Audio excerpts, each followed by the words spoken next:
En los albores de la civilización, cuando la memoria del paraíso todavía era un susurro en los corazones de los primeros humanos, Adán y Eva, la tierra, recién esculpida, fue testigo del nacimiento de los dos primeros hermanos, Caín y Abel.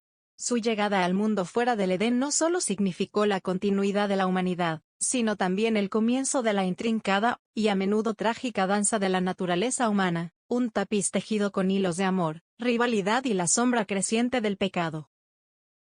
Caín, el primogénito, fue el primero en sentir el peso de la vida fuera del jardín. Sus manos, desde temprana edad, se adaptaron a la dureza del trabajo. Se convirtió en agricultor, y su existencia se ligó íntimamente a la tierra. Días interminables bajo el sol implacable, labrando el suelo, sembrando las semillas con la esperanza de una cosecha abundante, y lidiando con la constante incertidumbre del clima y las plagas. Cada surco que trazaba, cada maleza que arrancaba, era un acto de voluntad contra la terquedad de la naturaleza. Caín veía en su labor una manifestación de su fuerza, su autosuficiencia, su capacidad para arrancar el sustento de una tierra que, tras la expulsión, ya no ofrecía sus frutos con la misma facilidad. El alimento que llegaba a la mesa de su familia era el resultado directo de su sudor, un testimonio tangible de su dominio sobre el entorno. Abel, en cambio, encontró su vocación en la pastoreía. Sus días transcurrían en los campos abiertos, guiando rebaños de ovejas y cabras, escuchando el balido de los corderos, y el suave murmullo del viento entre el pasto. Su vida era una de cuidado y protección, asegurándose de que sus animales tuvieran suficiente alimento y refugio. Aunque su labor requería diligencia, a los ojos de Caín, la prosperidad de los rebaños de Abel parecía surgir con una facilidad inherente, una abundancia más espontánea que la que él mismo lograba con su arduo trabajo de la tierra. Abel se movía con una quietud y una conexión con la vida animal que Caín, inmerso en la lucha constante contra el suelo, quizás no podía o no quería comprender. A medida que crecían, la disparidad en sus temperamentos se hizo más evidente. Caín, quizás por la naturaleza de su trabajo, tendía a ser más pragmático, más enfocado en el resultado material, y con una creciente inclinación a la frustración cuando sus esfuerzos no rendían lo esperado. La vida le enseñaba a Caín que las cosas se conseguían con sudor y sacrificio, y a veces, ni siquiera así. Abel, con su rebaño en constante crecimiento, parecía encarnar una cualidad de abundancia y gracia. La semilla de la envidia comenzó a sembrarse en el corazón de Caín, un veneno lento que germinaba cada vez que comparaba su ardua existencia con la aparente placidez de su hermano. Llegó un momento crucial, un rito sagrado que Adán y Eva habían enseñado a sus hijos, la presentación de ofrendas a Dios. Era un acto de gratitud, de reconocimiento de la soberanía divina y de la dependencia humana. Caín, fiel a su labor, seleccionó lo que consideraba lo mejor de su cosecha, los frutos más grandes, los granos más robustos, el producto de su labranza y el cuidado de la tierra. Su ofrenda era un testimonio de su esfuerzo, su trabajo. Él creía que su diligencia y el resultado de su sudor serían suficientes para complacer a Dios. Abel, con la generosidad que caracterizaba su espíritu, no dudó de su rebaño, eligió las primicias, los corderos más gordos, los más puros, sin mancha ni defecto. Su ofrenda era un sacrificio de vida, lo más valioso de su posesión, presentado con una actitud de humildad y sincera devoción. Para Abel, la ofrenda no era solo el resultado de su trabajo, sino una entrega total de lo que Dios le había bendecido. Cuando las ofrendas fueron presentadas, la distinción del favor divino se manifestó de manera inconfundible. La narrativa bíblica es clara, y Jehová miró con agrado a Abel y a su ofrenda, pero no miró con agrado a Caín y a la ofrenda suya. La razón exacta de esta disparidad ha sido objeto de innumerables interpretaciones a lo largo de los siglos. ¿Fue la naturaleza de la ofrenda misma, el derramamiento de sangre simbolizando un sacrificio mayor? ¿O fue la actitud del corazón con la que cada hermano se acercó a Dios? Quizás Caín, en su interior, ofrecía con un resentimiento latente, o con la presunción de que su propio mérito sería suficiente. Abel, en contraste, pudo haber ofrecido con un espíritu de genuina adoración, humildad y fe. Para Caín, sin embargo, el porqué se perdió en la creciente marea de la humillación. Su rostro, que antes mostraba la determinación del agricultor, ahora se ensombreció con una ira profunda y una envidia corrosiva. Se sentía rechazado, su arduo trabajo desvalorizado, mientras que su hermano, el que parecía tener una vida más fluida, era favorecido. La injusticia percibida era una herida abierta en su alma. Dios, en su infinita sabiduría y conocimiento del corazón humano, no ignoró el tumulto interior de Caín. Se acercó a él con una voz de advertencia, no de condena inmediata, sino de una invitación a la introspección y al cambio. ¿Por qué te has ensañado, y por qué ha decaído tu semblante? Si bien hicieres, ¿no serás enaltecido? Y si no hicieres bien, el pecado está a la puerta. Con todo esto, a ti será su deseo, y tú lo señorearás. Era una oportunidad, un punto de inflexión. Dios le decía a Caín que tenía el poder de elegir, de dominar la oscuridad que lo acechaba.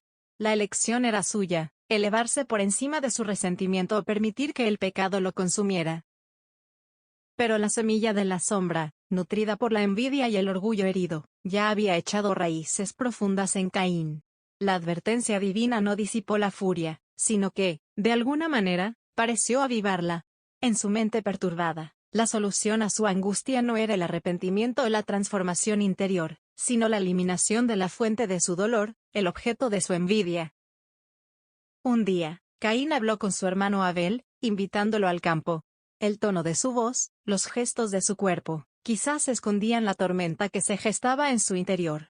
Abel, ajeno a la oscuridad que envolvía el corazón de su hermano, lo siguió con la inocencia de quien confía en el lazo de sangre. Lejos de la vista de sus padres, lejos de la inocencia de los campos y el murmullo de los rebaños, la tragedia se desató. El texto bíblico, con una brutalidad concisa, relata el primer acto de violencia fratricida en la historia humana, y aconteció que estando ellos en el campo, Caín se levantó contra su hermano Abel, y lo mató. No se describen los detalles macabros, la herramienta utilizada, la lucha. Solo la cruda realidad de la acción. Caín, el primogénito, el agricultor, el que se sentía menospreciado, se convirtió en el asesino de su propio hermano. En ese instante, no solo quitó una vida, sino que rompió la santidad de la fraternidad, manchó la tierra con sangre inocente, y desató en el mundo la plaga de la violencia interhumana.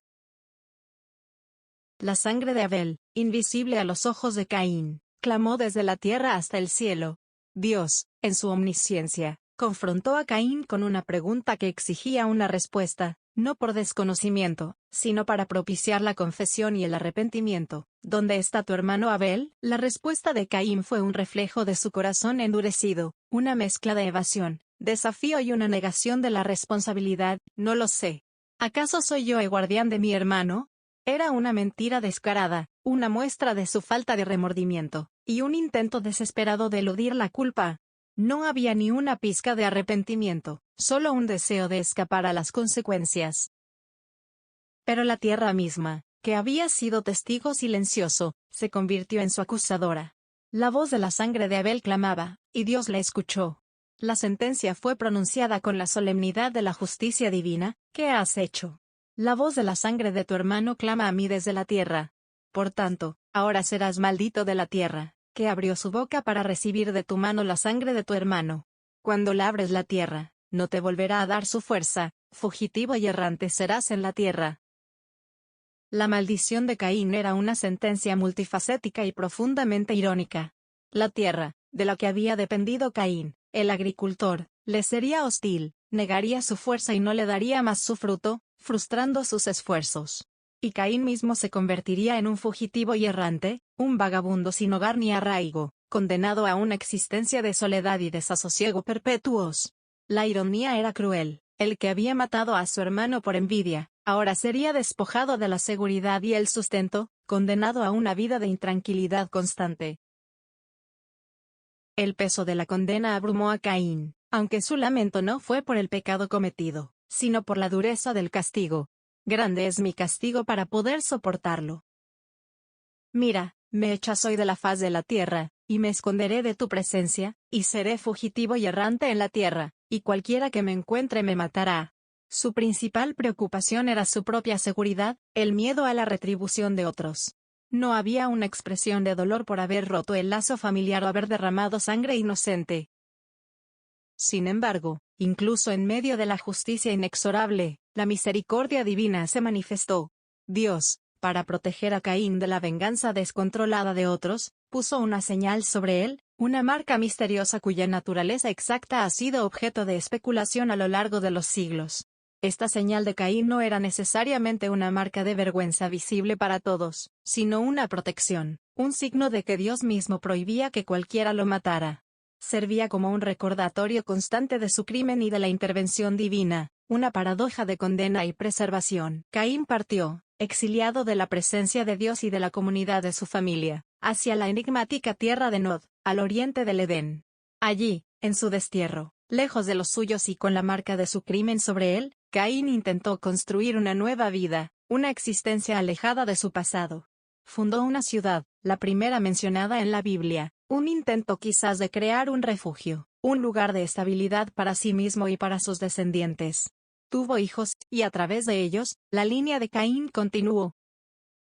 La descendencia de Caín, aunque marcada por el pecado original de su progenitor, también fue la cuna de importantes desarrollos para la civilización humana. Lamec, uno de sus descendientes, se destacó por ser el primero en establecer la poligamia. En este linaje, se mencionan aquellos que desarrollaron la metalurgia, forjando herramientas de bronce y hierro, y aquellos que se convirtieron en maestros de la música, tocando la lira y la flauta. Estos avances muestran que, a pesar de la mancha de la violencia, la ingeniosidad y la creatividad humana siguieron floreciendo.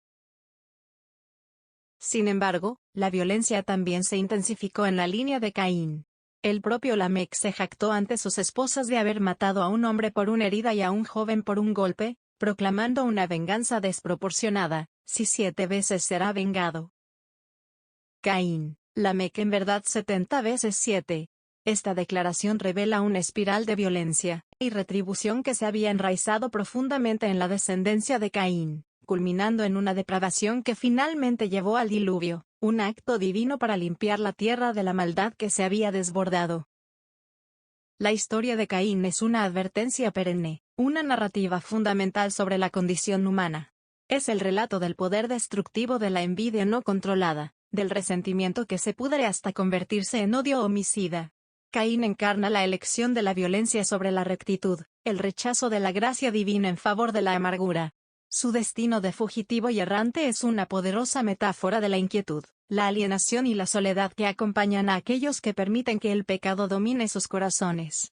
La historia nos enseña que nuestras acciones tienen un eco profundo, no solo en nuestras propias vidas, sino en el tejido mismo de la sociedad, influyendo en las generaciones futuras y en la dirección de la historia humana. Es un recordatorio de que la batalla entre el bien y el mal comienza en el corazón individual, y que las consecuencias de nuestras elecciones pueden resonar a través de la eternidad.